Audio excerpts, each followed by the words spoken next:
Today we're going to be looking at the special guest box by Critchlow.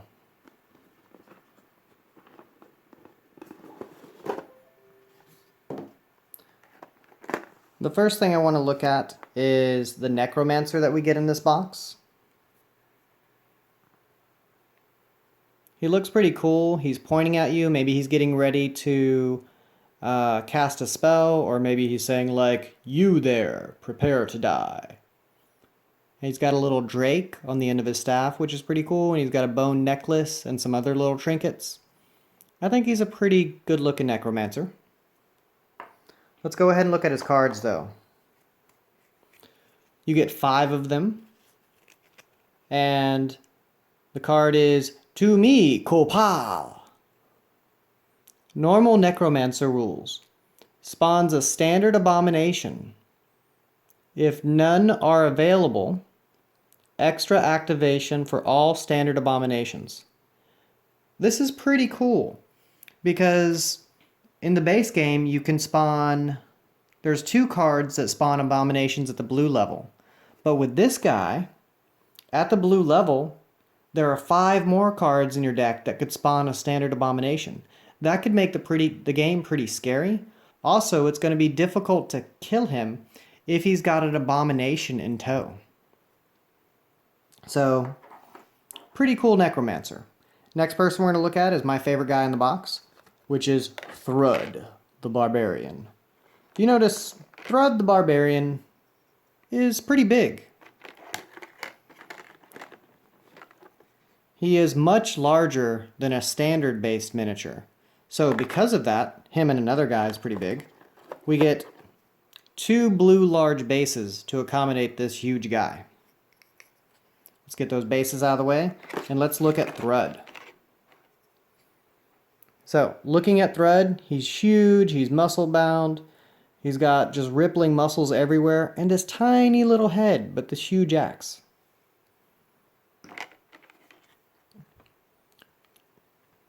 Looking at his card, let's go ahead and get that in focus.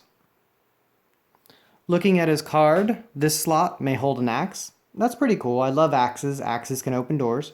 He's got, at the blue level, he's got Barbarian. Barbarian's an awesome skill. Let me look it up and tell you exactly what it says. When resolving a melee action, the survivor may substitute the number of dice for his melee weapons he uses with the number of zombies standing in the targeted zone. Skills affecting the dice value, like +1 die melee, still apply. So if he's fighting 10 zombies, he gets to roll 10 dice. That's pretty amazing. But if he's fighting 1 zombie, he gets to roll 1 dice. That's a little bit more lackluster. But if you equip him with something like a great sword in one hand and maybe a hammer in the other, then he's good at killing the masses, and in a one-on-one fight, he would actually get to roll a decent amount of dice. At yellow, he gets an extra action just like everybody else. He gets Bloodlust Melee or Super Strength. Bloodlust Melee is pretty cool because you get to spend 1 action and move up to 2 zones, to a zone containing at least 1 zombie, and then gain a free melee action. That's pretty awesome. But Super Strength makes it so that all your attacks do 3 damage. Let me just double check that. Yeah, so it doesn't matter if you're attacking with a dagger, it still does 3 damage. That's pretty amazing coupled with the number of dice he throws. So I don't see why you would ever choose Bloodlust Melee. At the red level, he gets +1 free melee action. That's pretty awesome. +1 to dice roll melee. That's pretty awesome. And Shove. I'm not a big fan of Shove. Yeah, you can push some zombies away, but he doesn't care if he's surrounded by zombies. He'll just kill them all. Especially with Super Strength and Barbarian, Shove's kind of meaningless on this guy. He just slaughters things. I would either go with the +1 die melee roll or +1 free melee action. So that one's kind of iffy. This guy's amazing. I love Thrud. He makes this box worth buying. Next person we're looking at is Persephone. Let's go ahead and click so we can get her into focus. That didn't work. Let me try again. Okay, here she is. She's got like a plate mail chest. Looks like plate legs, some chainmail.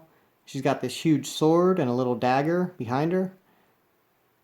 It's a decent pose because she's holding she's at rest. She's got her sword slung over her shoulder, and I think the model's okay. Let's look at the powers of the card.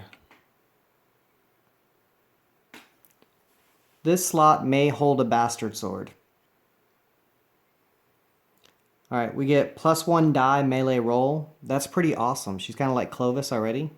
She gets extra dice at level 1. That's pretty amazing. Then she gets +1 action. At the orange level, she gets +1 melee action or Bloodlust combat. She can Bloodlust with any sort of weapon, which is pretty awesome, but I'm usually more for extra attack actions. So I would probably go with the +1 die, +1 free melee action. When we get to the red zone, we can get +1 combat, or we can get +1 free melee action, or on a 6, you roll an extra die in melee. I'm not always too jazzed about on the 6 you roll an extra die. I like to have guaranteed benefit, so I would probably go with +1 die combat or +1 free melee action. And I tend to lean towards the +1 die combat when given those choices. She's a decent character. Basically another Clovis. I like Clovis. I think Clovis's model looks cooler wielding the swords, so I probably wouldn't bring her in over Clovis.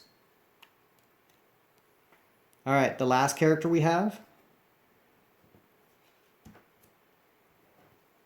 Let's see if I can get his card.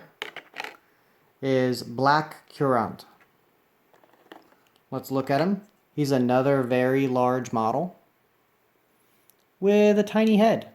I don't know what that's about, but huge plate mail, really big guy. He's got a cloak. He's got a sword up like he's getting ready to strike somebody down, and these 2 huge horns on his head. Let's look at what he does. He does +1 damage melee. Oh, before that we get to that, this slot may hold a great sword. Great swords are okay. They're not my favorite.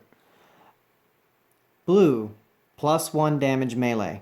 That's pretty awesome if you want to have somebody at level 1 that can dish out 3 damage. So you equip him with a hammer, he can do 3 damage at level 1. Again, I'm still pretty against 3 damage at level 1. I like having to try to earn my 3 damage. I don't mind getting it early, but I don't like characters that start with 3 damage. So I don't really foresee I don't ever foresee putting him on the table myself due to the fact that if he has +1 damage melee, it doesn't make sense not to give him the hammer, and that's just not my thing. He gets +1 action, which is pretty cool. At orange, he gets, everybody gets +1 action. At orange, he gets +1 die roll melee or shove. Again, not a fan of shove. I'm all about killing the stuff in my cell. So +1 die roll melee, that's the way I'd go. For his red, he can get Reaper melee, Ironhide. Ironhide's a defensive. Again, pretty big on killing things. So I'd probably go in red, +1 free combat action, or Reaper melee. Reaper melee is pretty cool, but a whole extra combat action, if you have a dagger and some other stuff, would result in more dice rolls. And if he's already got +1 die roll melee, I don't know. Reaper melee is pretty cool. In case you don't know what it is, I'll go tell you what exactly it does. I would be hard pressed to make a decision between Reaper melee and +1 combat action. Reaper melee. Use this skill when assigning hits. While resolving a melee action. One of these hits can freely kill an additional identical zombie in the same zone. Only a single additional zombie can be killed per action when using this skill. The survivor gains the experience for the additional zombie, which is pretty cool as long as you're swarmed up or you at least have like 2 walkers on you and you only manage to kill one, you get to kill the other for free. That's pretty decent. But I like a whole nother free action. If he does have something like a great sword or some sort of combination that lets him roll lots of dice, then this gives him the ability, the +1 free combat action might pay off more in the end than one extra kill in a single action. So again, they're both awesome. I think I would probably take the +1 free combat action, or I might just make it random each game just because they're both pretty awesome skills. Alright, thank you all for watching. If you have any questions, let me know. I would like to say thank you to the following supporters: